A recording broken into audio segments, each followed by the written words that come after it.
Good morning बच्चों। आज कक्षा 10 का पहला पाठ यूरोप में राष्ट्रवाद का उदय इतिहास का पाठ है।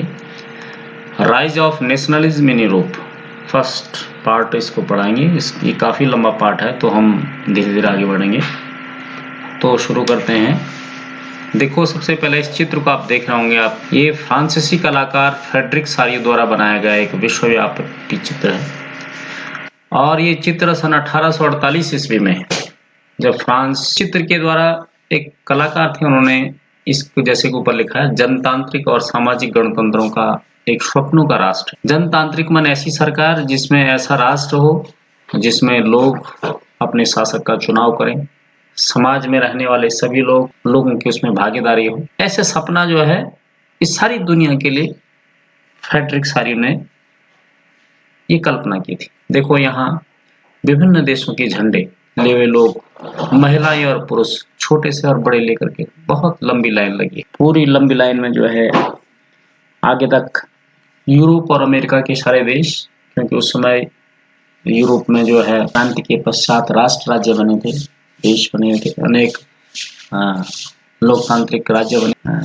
स्वतंत्रता की प्रतिमा को दिखा रखा है और उस समय देवी के रूप में स्वतंत्रता की प्रतिमा को माना जाता था। दो हाथों पे इनके, एक हाथ पे इन्होंने मशाल ली हुई है और दूसरे हाथ पे इन्होंने, महिला ने पुस्तक रखी है। उसको कानून और अधिकारों का घोषणा पत्र कहा गया है और ये कल्पना की गई कि दुनिया में कानून का राज होगा। ये फ्रेडरिक सारियो की कल्पना है। ऊपर का एरो में आप देख रहे होंगे भगवान यीशु मसीह, क्योंकि फ्रेडरिक सारियो एक क्रिश्चियन थे। भगवान यीशु मसीह का चित्र, अनेक फरिश्ते, अनेक देवता इधर उधर सब आशीर्वाद दे रहे हैं पूरी दुनिया को कि कहीं कोई जो है अब जो है विद्रोह और अधिकारों का हनन नहीं होगा, सबका सम्मान होगा। नीचे कुछ अगर आपको दिखाई दे रहे हैं जूते चप्पल और सामान बिखरा पड़ा हुआ है, ये निरंकुश शासक जो थे, ऐसा शासन निरंकुश क्या हुआ? ऐसी सरकार या शासन जिसकी सत्ता पर किसी का कोई अंकुश नहीं होता और सत्ता किसी व्यक्ति के हाथों में नहीं होती है और मुख्य रूप से सत्ता सैन्य बल पर आधारित और दमनकारी सरकारें हों। यूटोपिया क्या है? नीचे एक ऐसी समाज की कल्पना जो जिसके इतने ज्यादा आदर्श हैं कि उस प्रकार की सरकार की का होना लगभग असंभव है। ऐसी सरकारें तो हो ही नहीं सकती हैं जो कि जो है कि पीछे दिखाएगा तो मैं ये पूरा एक लाइन में सारे देश इस चित्र के सामने तिरंगा लिए हुए हैं। फ्रांस आगे भी पहुंचा है क्योंकि 1848 में फ्रांस जो है लोकतांत्रिक और गणतांत्रिक सरकार वहां बनी थी। उसके बारे में हम इस बात पढ़ेंगे। ये फ्रेडरिक सारियो ने लिखा और इन देशों में राष्ट्रवाद की भावना पैदा। और पाठ का नाम है राष्ट्रवाद यूरोप में। तो राष्ट्रवाद है क्या चीज? राष्ट्रवाद एक ऐसी कल्पना है, एक ऐसा विचार जिसमें रहने वाले लोग जो हैं अपने देश के प्रति निष्ठा, स्नेह एवं प्रेम की भावना के साथ रहते हैं और अपने राष्ट्र के प्रगति के बारे में सोचते हैं, वो राष्ट्रवाद। अब अनेक सारे राष्ट्र राज्यों के बारे में मैंने आपको बताया। राष्ट्र राज्य होता क्या है? राष्ट्र राज्य एक ऐसा राज्य जहां निश्चित भूमि के भाग पर लोग रहते हैं। उनके अपने सामान्य एक बोली होती है, सामूहिक पहचान होती है, संस्कृति होती है, अपना एक इतिहास होता है, वो राष्ट्र राज्य कहलाता है। 2 बार लिखा हुआ है। तो इस प्रकार के जो विचार लिखे, इस प्रकार की कल्पना चित्रों के द्वारा जो दी गई है, ऐसा यूरोप में था नहीं। और यूरोप में आपको मालूम होना चाहिए, 9वें में पढ़ाया था, कुछ दिन पहले वीडियो डाले हुए थे कि फ्रांस की क्रांति हुई थी। उसके अलावा पूरा यूरोप, जितने भी यूरोपीय देश थे, वे सारे के सारे राजाओं के अधीन निरंकुश शासन। अब यूरोप में राष्ट्रवाद के उदय के इस पाठ में हम 4 चरणों में इसको बांटते हैं। पहला फ्रांस की क्रांति, दूसरा यूनानी स्वतंत्रता का युद्ध, इटली का एकीकरण और जर्मनी का एकीकरण।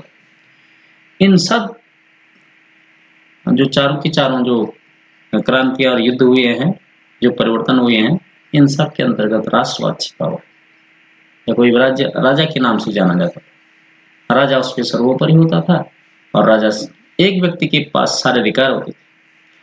तो अब हम पहले पढ़ते हैं फ्रांस की क्रांति। फ्रांस की क्रांति को भी हम 3 चरणों में पढ़ेंगे। राजशाही के दौरान फ्रांस की क्रांति, डायरेक्टरी का शासन और नेपोलियन। ये फ्रांस की क्रांति के बारे में मैंने वैसे आपको बताया था। फ्रांस की क्रांति लुई 14वें से हम लेते हैं। लुई 14वां जो है 1643 से और 1715 तक के शासनकाल में जो है हैब्सबर्ग जो राजा हैब्सबर्ग साम्राज्य फ्रांस में था। और फ्रांस में लुई 14वां जैसे मैंने आपको बताया 1643 से और 1715 ईस्वी तक उसने राज किया। 72 वर्षों तक यूरोप में रहने वाला सबसे बड़ा जो है, सबसे लंबे समय तक राज करने वाला जो व्यक्ति था वो था लुई 14वां। वो जो है 5 वर्ष की उम्र में ही गद्दी पे बैठ गया था और ज्यादा निर्णय उसकी माँ उसके लिए लेती थी। वो आगे चल करके 23 साल की उम्र में जो है संपूर्ण शासन उसके पास आ गया था। वो बड़ा कौशल था और युद्धों में उसने अनेक युद्ध किए और उसका शासन युद्धों के लिए प्रसिद्ध था और उस दौरान बड़ा वित्तीय संकट। उसके बाद लुई 15 1715 से और 1774 ईस्वी तक लुई 15वें का 15 का शासन रहा। जब वो गद्दी पर बैठा तो उस समय वित्तीय संकट तो था लेकिन वो बड़ा योग्य था। बुरा दौर ये रहा है कि उसने इंग्लैंड से युद्ध किया और 7 वर्षों तक ये युद्ध हुआ और इस युद्ध के दौरान जो है खर्चा हुआ वित्तीय 1774 से और 1789 89 ईस्वी तक जो है लुई 16वां फ्रांस की गद्दी पर बैठा। और जब वो गद्दी पर बैठा है उस समय राजकोष बिल्कुल खाली था। वो बड़ा योग्य था, अक्षम था, निर्णय वो अपनी माँ और पत्नी के कहने पे लेता।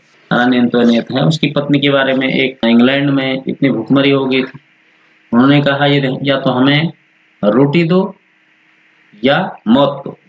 तो महारानी बोलने बैठ गई, जो निर्णय देने वाली थी अपने सलाहकार अपने पति की थी, राजा की थी, वो कह रही हैं कि एक केक क्यों नहीं खा लेते। तो इससे अंदाजा लगा सकते हैं आप, जब रोटी नहीं मिली तो केक कहाँ से मिला। उस समय रोटी पाव रोटी मिली कहा जाता था मुख्य वो।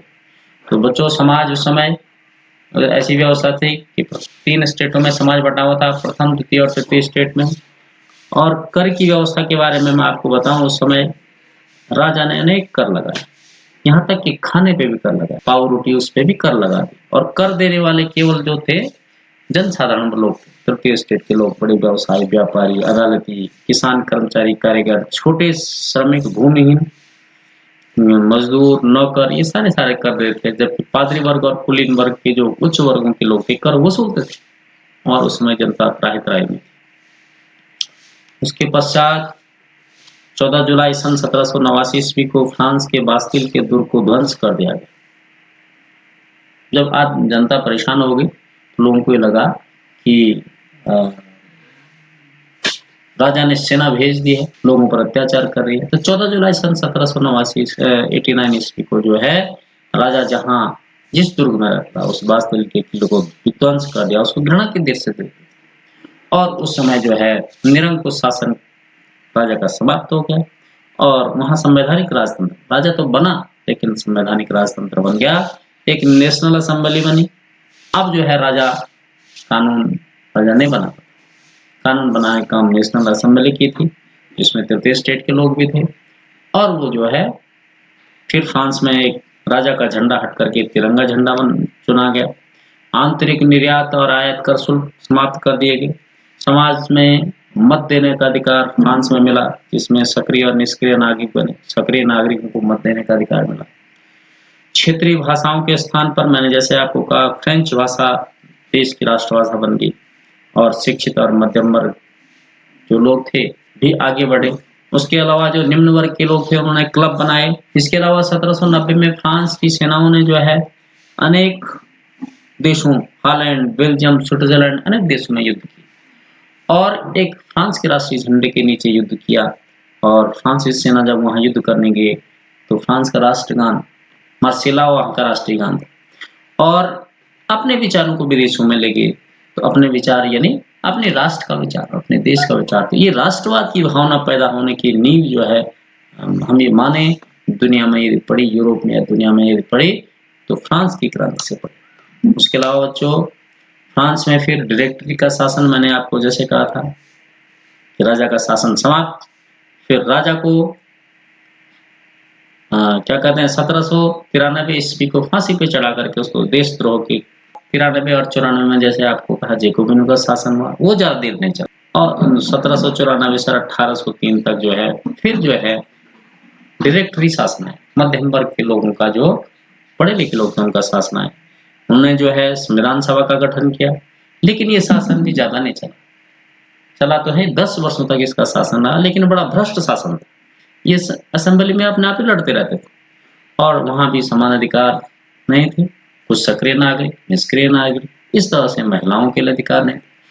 तो इस प्रकार से ये शासन भी ज्यादा नहीं चला और इसका फायदा उठा करके एक सैनिक ऑफिसर था, एक व्यक्ति नेपोलियन। नेपोलियन ने सैन्य बल की ताकत पर 1804 में फ्रांस की सत्ता अपने हाथों में ले ली। वो एक कुशल सैनिक के साथ साथ एक कुशल राजनीतिक और शासक भी था। उसने फिर से राजतंत्र बहाल कर दिया। देखो 1789 तक राजा, फिर 1789 के बाद राजतंत्र समाप्त, फिर 1804 में फिर से एक व्यक्ति के पास सत्ता आई। लेकिन जैसे ही नेपोलियन का शासन शुरू हुआ, नेपोलियन ने अनेक सुधार फ्रांस में किए। नेपोलियन संहिता का उसने निर्माण किया और उसने जो है क्या कहते हैं, अनेक जो नियम थे बनाए हुए, उसको नेपोलियन संहिता कहते हैं। सभी के लिए, सभी को समान कर का लागू किए गए फ्रांस में। एक समान मुद्रा फ्रांस में की गई। फ्रांस में पहले ये होता था बच्चों के अलग अलग स्थानों पर अलग अलग जगह जो है भार और नाप की इकाइयां अलग अलग होती थी, कम और ज्यादा उसकी नाप होती थी। भूमि पर दासत्व को समाप्त कर दिया गया और मैंने आपको कहा कि समान कर भी सबके लिए बराबर कर दी गई। कुछ कुछ पादरियों को और कुलीन वर्ग के सामंत लोगों को, कुलीन वर्ग में जो जन्म के आधार पर जो विशेष अधिकार उनको समाप्त कर दिया गया। इसके अलावा नेपोलियन के शासनकाल में बच्चों यातायात और संचार की सुविधाओं का विकास किया गया। किसानों, कारीगरों, मजदूरों और नए उद्योगपतियों के लिए वो एक फरिश्ता बन गया। यानी वो हर किसी के लिए अच्छा शासक के रूप में जो है फ्रांसीसियों ने उसको माना, जबकि एक सत्ता एक ही के पास। लेकिन दूसरा बुरा दौर ही समझ लो ये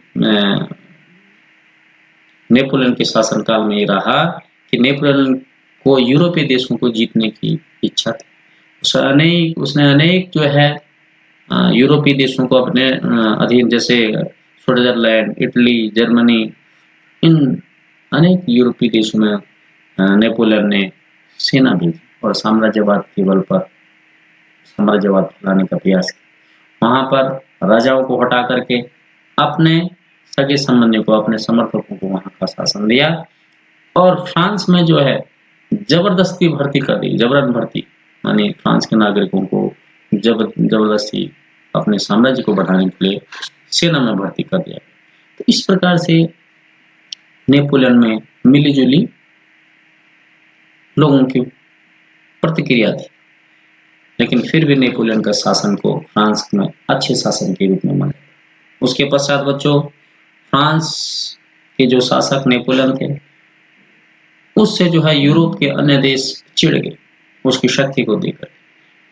अंत में 1815 ईस्वी, 1814 और 15 ईस्वी में ब्रिटेन, रूस, प्रशा, ऑस्ट्रिया और हंगरी, इन पांचों देशों ने मिलकर के फ्रांस के में नेपोलियन पर युद्ध कर दिया। आखिर जो है आखिर में जो है नेपोलियन की हार हुई। ये जरूर है कि नेपोलियन इस युद्ध के लिए तैयार नहीं, उन्हें ये पता नहीं था कि इतना युद्ध इतना विकराल रूप है। और 1815 में वाटरलू के युद्ध में जो है नेपोलियन की हार होगी, उसको वाटरलू का युद्ध कहा जाता। और ब्रिटेन ने नेपोलियन के हार के पश्चात उसको कैद कर दिया और सेंट हेलेना द्वीप में उसको कैद करके ले गए। और आपको बता दें बच्चों, फिर भी ये लग रहा था फ्रांस के लोगों को कि नेपोलियन वापस आएगा और तब तक फिर से जो है राजगद्दी पर कौन बैठेगा भाई, फिर से जो है 1815 ईस्वी में लुई फिलिप गद्दी पर बैठे। फिर राजतंत्र हैब्सबर्ग शासकों का जो लुई शासक थे 1789 के बाद फिर लुई फिलिप राजगद्दी पर बैठा। अब जब राजगद्दी पर बैठा तो 1821 में सेंट हेलेना द्वीप में जब नेपोलियन की मृत्यु हो गई तो लुई फिलिप से फ्रांस के लोगों की जो आशा थी वो समाप्त हुई। और लुई फिलिप बहुत अच्छा शासक नहीं, वो निरंकुश शासक था, जनता पर उसने अनेक अत्याचार किए।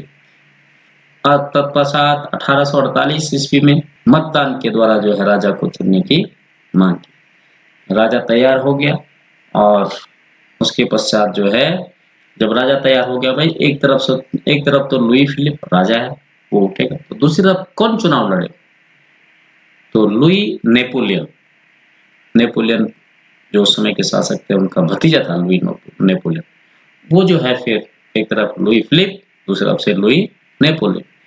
तो लुई फिलिप को ये लगा मैं तो राजा हूँ, उन्होंने सारी सत्ता, पैसा, धन दौलत सब जो है चुनाव जीतने पे और अपना समर्थन हासिल करने पे लगा दिया। लेकिन फिर भी लुई फिलिप को 10% ही मत मिल पाए और 90% जनता लुई नेपोलियन के साथ चली गई। और 1848 में लुई फिलिप जो था अपने बच्चों के साथ, परिवार के साथ भाग करके इंग्लैंड चले गए। रात ही रात जैसे चुनाव हारा और ही माने शासक बदलना था, तो लोग हाथी, लाठी, डंडे, जो जिसके पास सामान था वो लेकर के जो है लुई फिलिप के दरबार की तरफ गए कि अगर लुई फिलिप नहीं माना तो जबरदस्ती उसको जो है राजगद्दी से हटा करके जो जनमत से प्राप्त, जो जिसने चुनाव जीता है, जिसने जनमत हासिल किया लुई नेपोलियन को, सत्ता पे चढ़ाया जाएगा। लेकिन वहां देखिए लोग आश्चर्यचकित हो गए। लुई फिलिप ने पहले ही सत्ता छोड़ दी।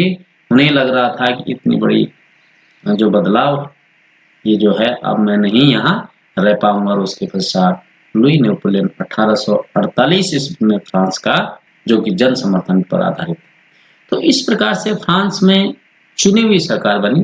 तो ये भावनाएं राष्ट्रवाद जो पूरा एक क्रांति जो थी फ्रांस की, क्रांति का मतलब होता है विद्रोह, और क्रांति के पश्चात परिवर्तन जो हुआ ये राष्ट्रवाद को इंगित करता है। तो इस प्रकार से यूरोप में राष्ट्रवाद जो है बच्चों, फ्रांस का यूरोप में राष्ट्रवाद में महत्वपूर्ण स्थान है, जिसने पूरे यूरोप ही नहीं बल्कि पूरे विश्व को एक राष्ट्रवाद की चेतना और राष्ट्र राज्य के निर्माण में अहम भूमिका निभाई। धन्यवाद बच्चों, ये आपकी समझ में आ गया होगा। इसके पश्चात मैं दूसरा वीडियो डालूंगा। मुझे आशा है कि आपने ध्यान से सुना होगा, नहीं तो इसको बार बार सुनना।